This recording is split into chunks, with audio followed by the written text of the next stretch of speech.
بس مجھے بھی اجازت دے دیجئے، مجھے اس نعمت سے دور نہ رکھیے۔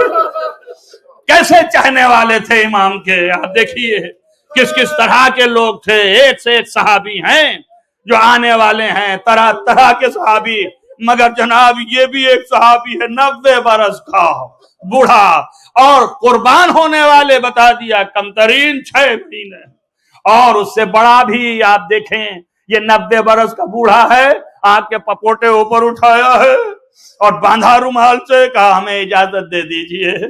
آپ سوچئے مولا کے دل پہ کتنی بڑی گراں گزری ہوگی کہ بھرنے کے لیے جا رہا ہے تو میرے نانا کا صحابی ہے، کہا یہ نعمت کے مجھ سے دور مت کیجئے، مجھے اجازت دے دیجئے۔ میں کہوں گا ابن عروہ تو مبارک ہو، تجھے شہید ہو گیا۔ آپ نے سنا کل جو ہے ہر کے مصائب پڑھے، ہر آیا اسی شہادت کے لیے علیہ السلام ہو گیا۔ زہیر ابن قین آئے، آپ اندازہ کریں یہ 90 سال کا بوڑھا تھا، گیا میدان میں اور جانے کے بعد تلوار چلائی ہی، جس طرح سے بھی ہو سکا دفاع کیا، اور یہی لفظ تھے کہ کیا تم چاہتے ہو کہ فرزند فاطمہ کو قتل کر دو؟ نہیں ہو سکتا، جب تک میں زندہ ہوں، جب تک میرے جان ہے، میں فرزند فاطمہ کا دفاع کروں گا اور میں انہیں بچانے کی سعی کروں گا۔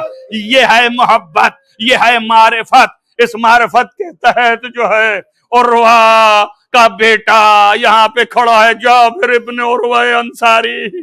عزیزو یہ ہے جو اعلیٰ قسم کی عمر ہے۔ اس کے بعد کی عمر میں لکھا جاتا ہے کہ مسلم ابن اوسجہ کی تھی، اور ان کے لیے لکھا جاتا ہے کہ جب وہ شہید ہو گئے، توجہ کیجئے، اور جب وہ شہید ہو گئے تو ان کی زوجہ اپنے خیمے سے باہر نکلی، اور نکلنے کے بعد 11 برس کا بچہ تھا، اس کے حمائل کیا تلوار اور کہا جا تو حسین پہ قربان ہو جا۔ آپ دیکھیں ایک 90 برس کا، ایک اس سے کم سن کا، اور پھر سب سے کم سن 11 برس کا آیا، کہا آقا مجھے اجازت دیجئے۔ کہا اے بیٹے، اے میرے لال، تیرے لیے کافی ہے اور تیرے ماں کے لیے کافی ہے، یہ مصیبت کا برداشت کرنا اس کے لیے یہی کافی ہے کہ شوہر دنیا سے گیا، اب تو اس کے لیے دل کی تسلی ہے، سہارا ہے، تو واپس جا۔ عزیزو لکھا یہ ہے کہ جب امام یہ فرما رہے تھے تو دور سے آواز آ رہی تھی، میرے آقا میری اس چھوٹی سی قربانی کو آپ انکار نہ کریں، اے میرے مولا بس میں نے بھیجا، انکار نہ کریں مولا، اگر عورتوں پر جہاد ہوتا تو میں ابھی نکل پڑتی، توجہ کریں آپ، میں ابھی آ جاتی۔ عزیزو کیسے کیسے تھے حسین پہ جان دینے والے، حسین دیکھ رہے ہیں۔ بس عزیزو 11 برس کا بچہ گیا، میں مجلس تمام کر رہا ہوں، چند جملے سن لیں آپ، اور بس اس کے بعد ختم ہے۔ یا حسین کیسے کیسے مسائب برداشت کر رہے ہیں، 11 برس کا بچہ گیا، ظالموں نے گھیر رہا اور بچے کو مارا۔ جب بچہ قتل ہو گیا تو امام جا رہے تھے لینے کے لیے، عزیزو لکھا ہے کہ ایک ظالم نے بڑھ کر کے بچے کے سر کو جدا کر دیا اور کاٹ کر کے پھینک دیا۔ جیسے ہی پھینکا ماں دوڑی بچے کے سر کو اٹھا کے آغوش میں رکھا اور چوم لیا۔ چومنے کے بعد ادھر ادھر دیکھا اور پکارا، اے فوج اشقیا یہ سر بھی لیتے جاؤ، اٹھا کے پھینک دیا، کہا جو راہ حسین میں دے دیا میں اسے واپس نہیں لیتی۔ عزیزو سن لیا آپ نے، یہ بچے کا کٹا ہوا گلا حسین نے آنکھوں سے مشاہدہ کر لیا۔ میں کہوں گا اے آقا یہ تو 11 برس کا بچہ تھا جو آپ نے دیکھا، ابھی تو 6 مہینے کے بچے کو صبح یازدہم، ارے ظالم اپنی تلوار سے سر جدا کرے گی۔ یہ حصہ رباب کا ہے جو اپنے اولاد کے سر کو جدا ہوتے دیکھے۔ سیعلم الذین ظلموا ان ينقلبوا منقلبوا اللهم انی اسألک بحق فاطمة وابیها وبالها وبنیها وسر المستودع فیها ان تصلی علی محمد وآل محمد۔ بارے رہا تجھے واسطہ ہے محمد وآل محمد کا معبود، گناہان کبیرہ و صغیرہ عفو فرما، نیک اعمال کی توفیق عنایت فرما، جہاں جہاں بھی محبان آل محمد ان کو حفظ امان میں رکھ، روضہ مقدس کی حفاظت فرما۔ بار الہ تجھے واسطہ ہے محمد و آل محمد کا معبود عزاداری کو قائم و دائم رکھ، اس مختصر سی عبادت کو قبول فرما۔ بار الہ تمام مریضوں کو شفا عنایت فرما، خصوصاً جنہوں نے دعا کے لیے کہا ان کو شفا عاجل و کامل عنایت فرما۔ بار الہ یہ موذی بیماری اور وبا کو نیست و نابود فرما۔ بار الہ تجھے واسطہ ہے محمد و آل محمد کو علماء اعلان کا سایہ ہمارے سروں پر محفوظ رکھ۔ بار الہ امام کا ظہور جلد از جلد فرما، کہ اصحاب و انصار میں شمار فرما۔ اللہم تقبل منی دعا بحق محمد و آلہ الطاہرین ماتم حسین۔